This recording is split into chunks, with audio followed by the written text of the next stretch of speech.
What's up, guys? Welcome back to Newswave. Yesterday, news broke that a major shakeup was hitting Bungie and Sony, with a ton of people being laid off, and now what appears to be Sony making their move, maybe to completely take over Bungie. We'll go over all of that, though, here today. Also, we are going to be taking a look at a couple of handhelds that have now launched that are calling back to the old days with Nintendo and the Game Boy. And then also, we may have a cult classic returning from that GameCube and PS2 days, with Suda51 and Shinji Mikami talking about it a bit in a direct. So if you guys enjoy these videos, make sure you hit that like button, helps out a ton. And if new here to the Spawnwave channel, make sure you subscribe down below. And of course, members for the channel do get Newswave early. If you'd like to learn more about that, click the join button down below this video.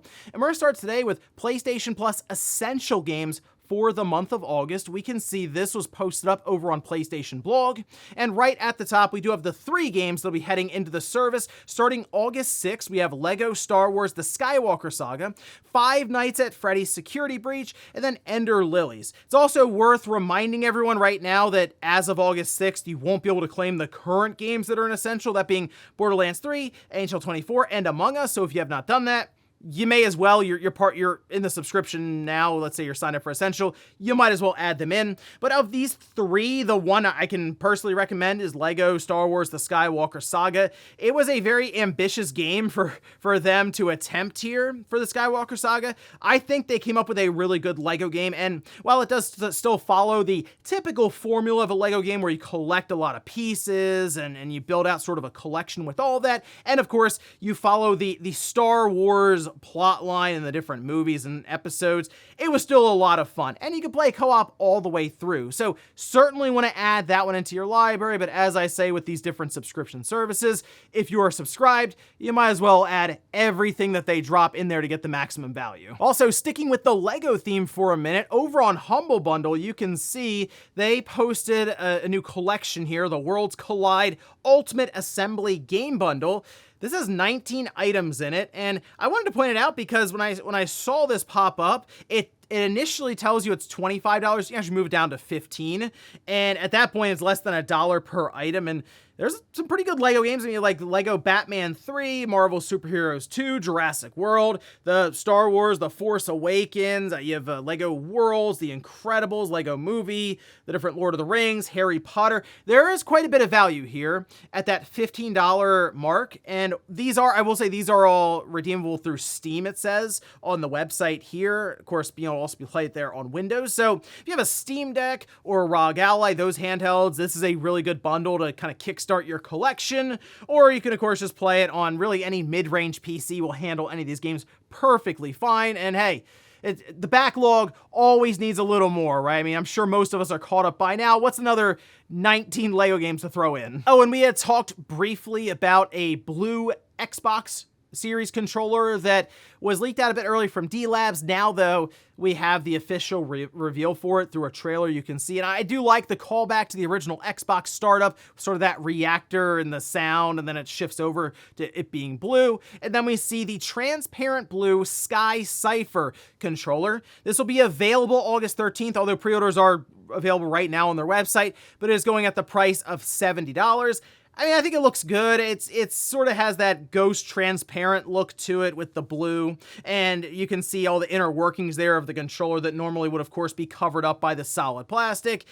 But we have a lot of Xbox controllers, so I understand this just kind of, you see it and you're like, okay, cool, another Xbox controller. But hey, if you've been waiting for a transparent blue Xbox Series controller, now you have it, and you can check it out August 13th. And guys, with some of the quick news out of the way, let's get into the bigger stuff. Let's start right away with a major shakeup that's hitting Bungie and showing that this could be Sony's big move, maybe to just take over control for Bungie, as up until this point, they've pretty much been acting independently of each other. Bungie was running Bungie, and it hasn't exactly been going well for them. I mean, we just talked about at the end of last year how they were laying off 100 people, and it seemed that based on reports, they weren't exactly operating with a ton of profit in mind. They were like razor thin margins, and just laying off 100 people was something that was kind of keeping them at break even.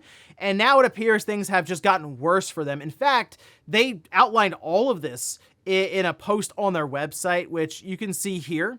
It is titled The New Path for Bungie.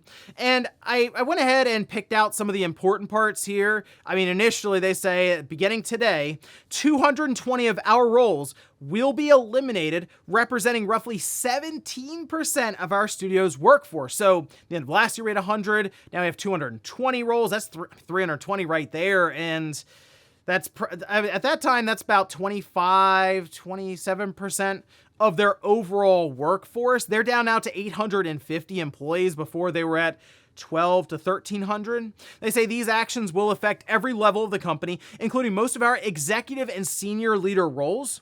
As we've navigated the broader economic realities over the last year, and after exhausting all other mitigation options, this has become a necessary decision to refocus our studio and our business with more realistic goals and viable finances. We were overly ambitious, our financial safety margins were subsequently exceeded, and we began running in the red, which is pretty straightforward in the business world. You can't do that, so what do? They look around at expenses they can immediately control and have an impact on that bottom line, and the biggest one ends up being payroll, which we can see here. They're taking advantage of just that, laying off 220 employees to sort of lighten up the payroll and have it all make sense when they have the balance sheet drawn up.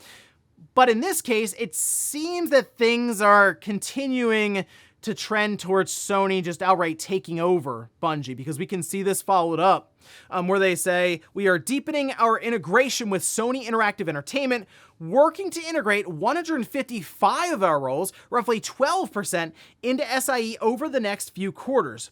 We are working with PlayStation Studios leadership to spin out one of our incubation projects, an action game set in a brand new science fantasy universe, to form a new studio within PlayStation Studios to continue its promising development. After all of this broke, Jeff Grubb actually posted up, Herman Holst runs Bungie now, and I tend to believe that currently. So the reports previously were that, hey, Bungie they're not exactly operating again with a ton of profit in mind. It's really the expenses that they had just keeping Destiny 2 up, along with running those expansions, like developing there, then also developing Marathon, and apparently having other games that were in this incubation process.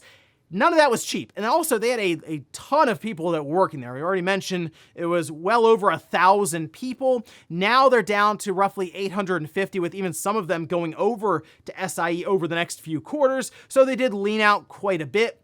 But the optics here aren't great for a number of reasons. One, Sony did pay over $3 billion for Bungie, and while that was years ago, they obviously bought them with the thought process of, oh, they're going to make us a bunch of money, whether it's directly through Destiny 2 and other projects, or indirectly by helping us pick and choose which live service games have the best chance to succeed. Well, Helldivers 2 did better than pretty much all of us were expecting, whereas Concord is certainly not living up to expectations, as we've seen with the closed beta and the open beta, and we know, based on reports, that Bungie pretty much sent The Last of Us Online back to the drawing board when it comes to monetization, and Naughty Dog opted to just halt production and development on it and move on.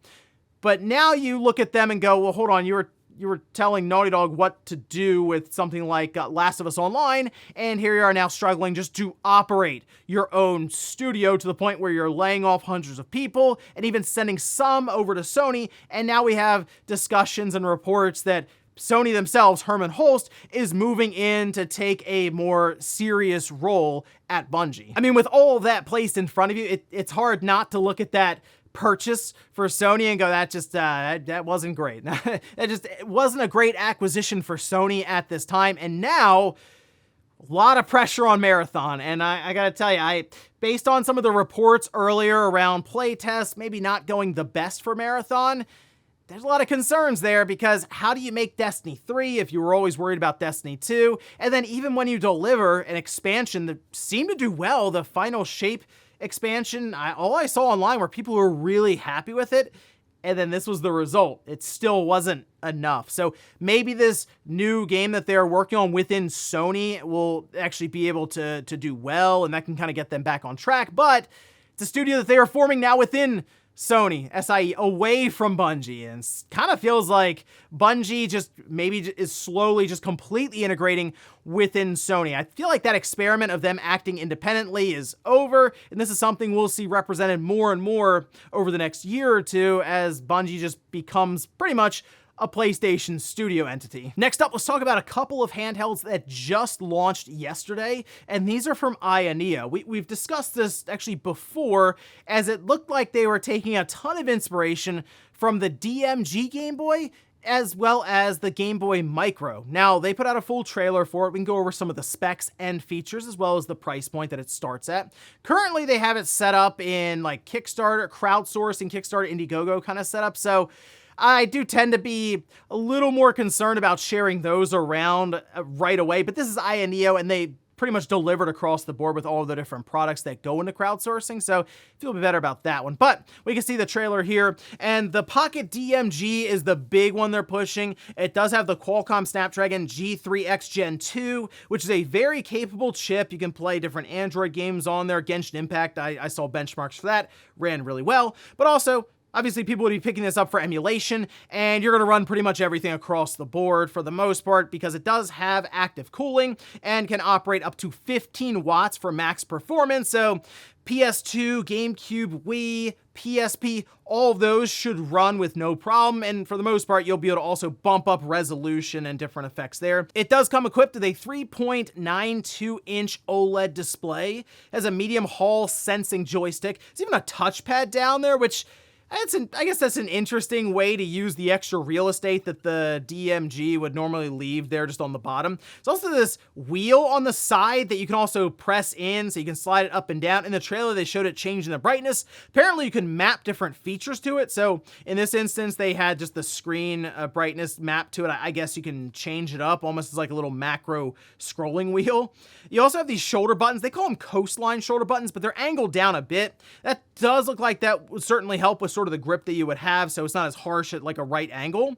And it does have a 6,000 milliamp hour battery inside, so it should be decent in terms of battery life. And it starts the early bird pricing currently $339. There are different configurations for internal storage and RAM that will change that pricing up. Next to that Pocket DMG, we also have the Neo Micro. And yes, this is taking full inspiration from that Game Boy Micro with a borderless full screen display, 3.5 inches at a 960 by 640 resolution as an IPS display. There's a CNC aluminum alloy frame, a G99 processor, which, I mean, they themselves mentioned that it's targeting Game Boy Advance games, and yes, I mean, you look at it, you're pretty much buying something that you would have set up in that form factor, although it would also play other games alongside the GBA, but that seems to be kind of the roof I would expect for this one. It does have a 2,600 milliamp hour battery inside, and the early bird pricing starts at $189. Of the two, of course, I'm more interested in the Pocket DMG, mostly because, yes,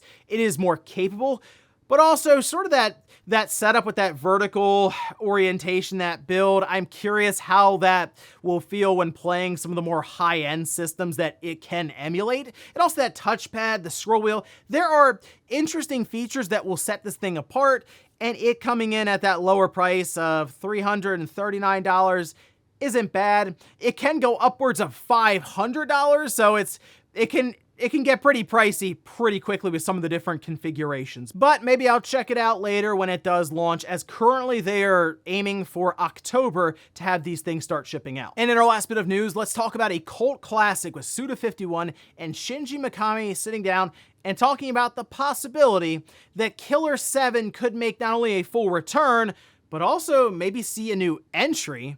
This was actually part of a Grasshopper Direct that took place, and I mean, you can see it here.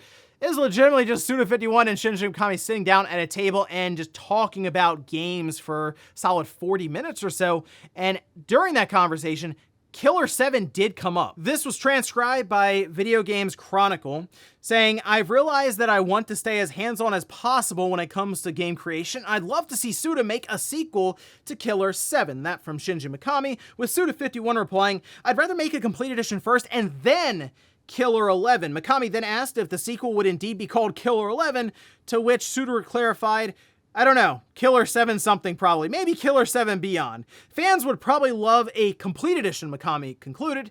That could actually be doable. I mean, the way that Suda's talking about this whole thing with the sequel, doesn't appear that they've even really conceptualized it necessarily. They're trying to figure out even the title for it. But I do think a complete edition for Killer 7, even just moving up to current systems, do a full release with a physical copy, I think that'd be awesome. They did move it up. I think Capcom even published it again.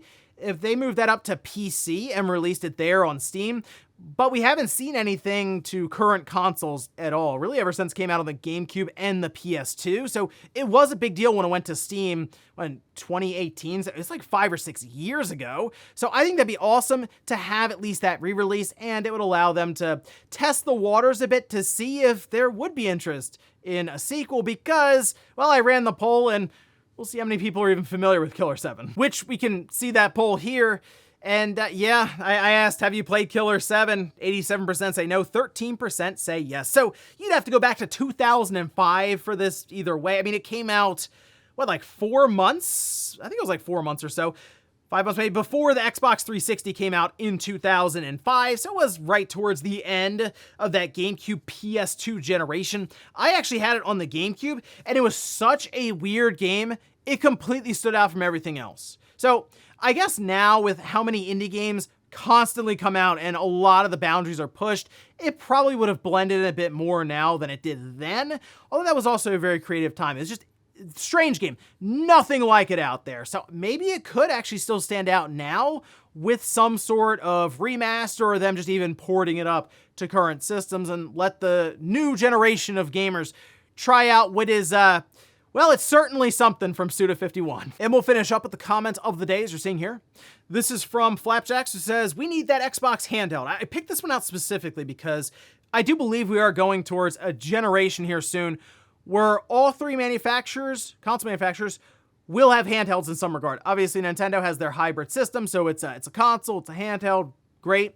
But I do believe Sony and Microsoft will have one in some way. Sony, I believe, will just produce their own. Microsoft is interesting because there has been more and more discussion around the idea of Microsoft actually licensing out the Xbox brand for hardware manufacturers to make their own system and call it an Xbox. So Asus could come in and do it. You could have Lenovo. They had like their own Legion Go. You could do something there. That's what I'm curious about if we start seeing that sort of approach from Microsoft. I still think they'll make an Xbox, but it wouldn't shock me if they also lent it out, essentially, the name and branding, for someone even to take a shot at a handheld device, a PC gaming handheld like we see now from these different manufacturers, and they just have the Xbox branding and call it Xbox Series H or something like that. So one way or the other, yes, we are getting the Xbox handheld. I'd prefer Microsoft to tackle it in-house because I think they have a lot of talent, especially when it comes to sort of the Surface line and those engineers maybe getting involved with it. They could make a very sleek and I think modern looking device, but is that the route Microsoft wants to go, or would they rather maybe someone else do it? And ladies and gentlemen, that's going to do it here for Newswave. If you enjoyed this video, guys, hit that like button. If not, hit the dislike. Leave comments down below about everything we talked about here today. Was the situation around Bungie. Things are not going well over there, and do you think this is the last straw for Sony, and now they're just bringing them completely in-house? And then also, what about Aya Neo and these two handhelds? Are you interested in picking either one up? And then Killer 7. Do you remember from back in the day, and what were your thoughts around what I still look at as a very, very strange release? Thanks guys for watching, and I'll see you next time.